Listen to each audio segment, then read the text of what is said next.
नमस्कार, आज आपण उपवासाची दाटसर अशी साबुदाणा खीर बनवणार आहे। त्यासाठी मी इथं 1 वाटी साबुदाणा घेतला आहे, अर्धी वाटी साखर, साखरेचं प्रमाण तुम्ही कमी जास्त करू शकता। त्यानंतर थोडं केसरचं दूध आणि काही ड्राय फ्रूट्स घेतले आहे, 2 चमचे तुपामध्ये भाजून। प्रथम मी हे दूध एक उकळी काढून घेतला आहे, गरम करून घेतला आहे चांगलं। त्यामध्ये मी ही जी 1 वाटी साबुदाणा घेतला आहे ते टाकते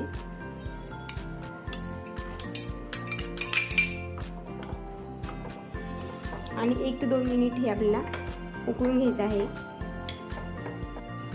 2 ते 3 मिनिटांनंतर मी यामध्ये ही अर्धी वाटी साखर टाकते। साखरेचं प्रमाण तुम्ही कमी जास्त करू शकता, तुम्हाला गोड किती पाहिजे त्यानुसार। आणि थोडे हे जे मी केसरचं दूध घेतलं होतं ते पण टाकते आणि हे जे ड्राय फ्रूट्स मी आधीच तुपामध्ये भाजून घेतले होते ते मी थोडं तुपासह टाकते, त्याने खीरीला कलर खूप छान येईल। हे बघा, तुम्ही जर उपवासाला थोडी वेलची पूड वगैरे खात असाल तर तुम्ही टाकू शकता, त्याने पण टेस्ट छान लागते। आणि आपल्याला हे मंद आचेवर एक 7 ते 8 मिनिट चांगलं उकळून घ्यायचं आहे, साबुदाणा आपला शिजेपर्यंत। हे बघा, इथे एक 7 ते 8 मिनिट उकळी काढल्यानंतर आपली ही खीर तयार झाली आहे। खूप दाटसर अशी खीर झाली आहे, तुम्ही पाहू शकता।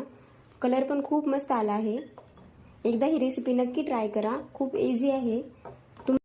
तुम्हाला जर माझी रेसिपी आवडत असेल तर माझ्या चॅनलला नक्की सबस्क्राईब करा आणि व्हिडिओ कसा वाटला ते मला कमेंटमध्ये नक्की कळवा।